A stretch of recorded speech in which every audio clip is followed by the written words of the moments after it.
ladies and gentlemen, we've got a video game video. I know. Thank you. But it's bad news.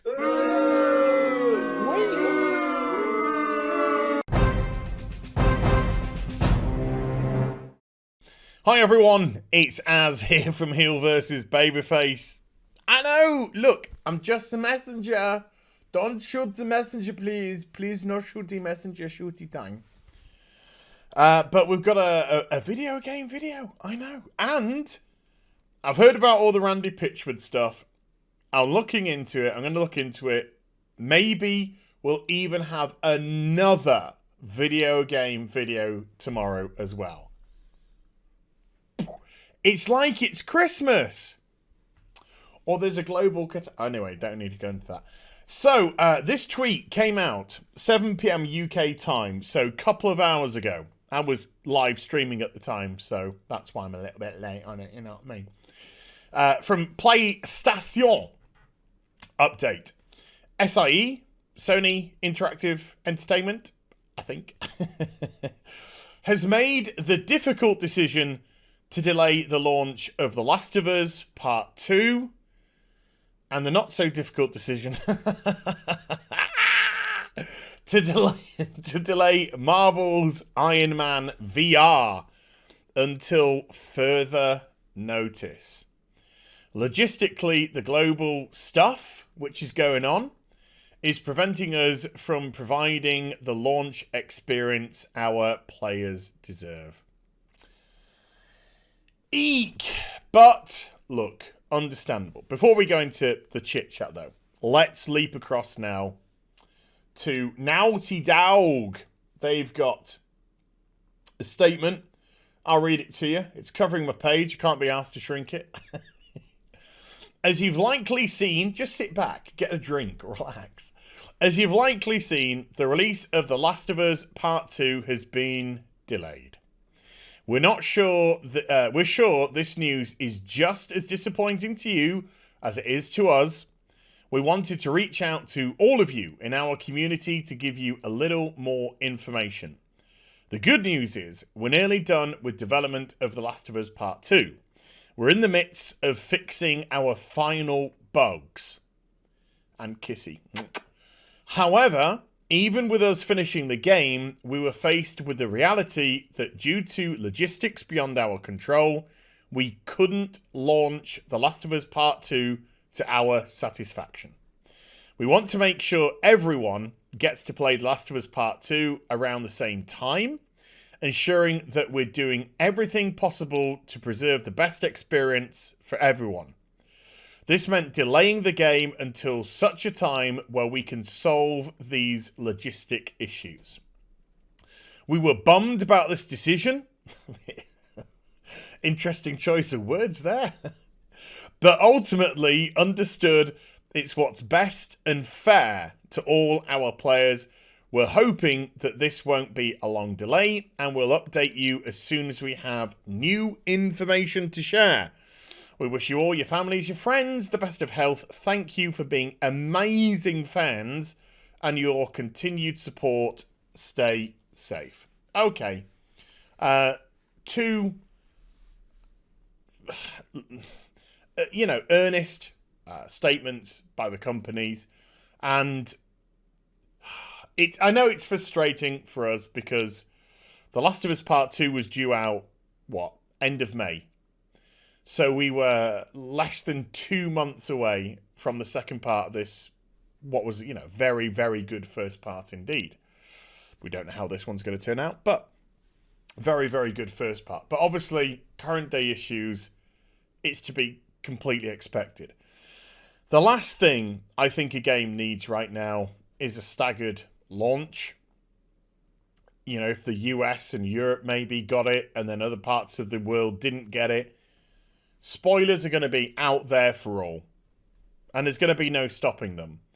And even people who probably try their hardest to avoid them, a lot of them will just get caught in some people making sure that it's plastered everywhere.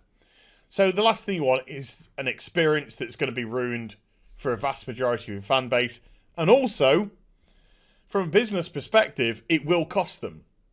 It would cost them a lot, because some people will be like, well, I know what happens now. I might as well not get it. You know, there'll be all these kind of things. I'm not buying this if it's getting released in this country first before it comes to our country, etc., etc. So it's a fully understandable situation, decision, I should really say, that they make in this situation. Thankfully for games like Resident Evil Remake 3 and also Final Fantasy 7 Remake Part 1, they're all remakes, those were already on the verge of release. So they would have had the logistics pretty much nailed down in place. The games were gold. The game isn't gold with The Last of Us Part 2. It's not gold. They're still fixing bugs. It's not gone gold. So those games had not only gone gold, but they'd got gold. They'd gone to production. They'd been produced. They'd been packaged up. What Square did, though, is they did say that they're actually releasing Final Fantasy Remake early, and for Europe, and I think it might have been America. So you could find that due to the current situation that we're in, that the shipping of those games arrives earlier than expected. I have a very, very sexy edition of both Resident Evil 3 and Final Fantasy 7 Remake arriving. My Resident Evil's arriving tomorrow.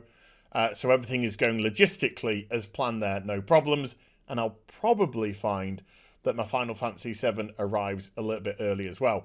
But when a game hasn't gone gold, when it's still a couple of months away from release, it's a sought-after title. Yeah. You can't fault them. You can't fault them for this decision. It's the right thing to do. As frustrating as it is, it's the right thing to do. The only annoyance is, obviously, we don't know when this current situation is going to finish. And let's just say, for argument's sake, by the end of May, things are starting to return back to normal. Okay? Just for argument's sake. Then they've got to still get things into production. Then they've still got to get the games printed, posted, whatever, packaged up, yada, yada, yada, yada. Then they've also got to decide very quickly indeed on a release window that's going to work for them. So we might not even see the game until... Well, I mean, put it this way. If you're talking about May time, do you really want to release in the summer window? I wouldn't say so. I wouldn't personally think about releasing a game July, August. September would be the most likely for me, but then you've got the problem that Cyberpunk had, which was they blinked and they pushed their game back to September. So you'd be actually going up against Cyberpunk. So does that mean you do push it back and release it in the summer window and just hope that people want to stay in? But let's just be honest, with lockdowns and everything, I think when we're given the okay to go back out and interact, I think we're all just going to go crazy. I think we're all just going to go out. I don't think any of us are going to go back to our houses for like a year. I know that I'm just going to go to the gym and lock myself in and just go on the bike for like 6 hours. Oh my God, this is so good. My legs are dead, but it's so good. So I don't think a summer release is a wise move. So then you've got to decide, do we bypass Cyberpunk and then move ourselves into October? Then you're coming up potentially against COD or... Anyway. So, indefinite it is. And when, who knows. Right. God damn it. I just realised the time. So close to that 10-minute mark. So anyway, I'm just been working on this Rhino, Chaos Rhino Bespoke. Just been gluing some stuff, painting some what? All right, fine. I'll wrap it up. That's the way you're gonna be. So I hope you enjoyed the vid. If you did, do give it a thumbs up. And also subscribe to the channel. Follow me on social media and Twitch for live streaming. I've got the intro, so that was fine. Links are in the description box down below. And I'll be back with some more stuff very soon. You take care. Bye for now.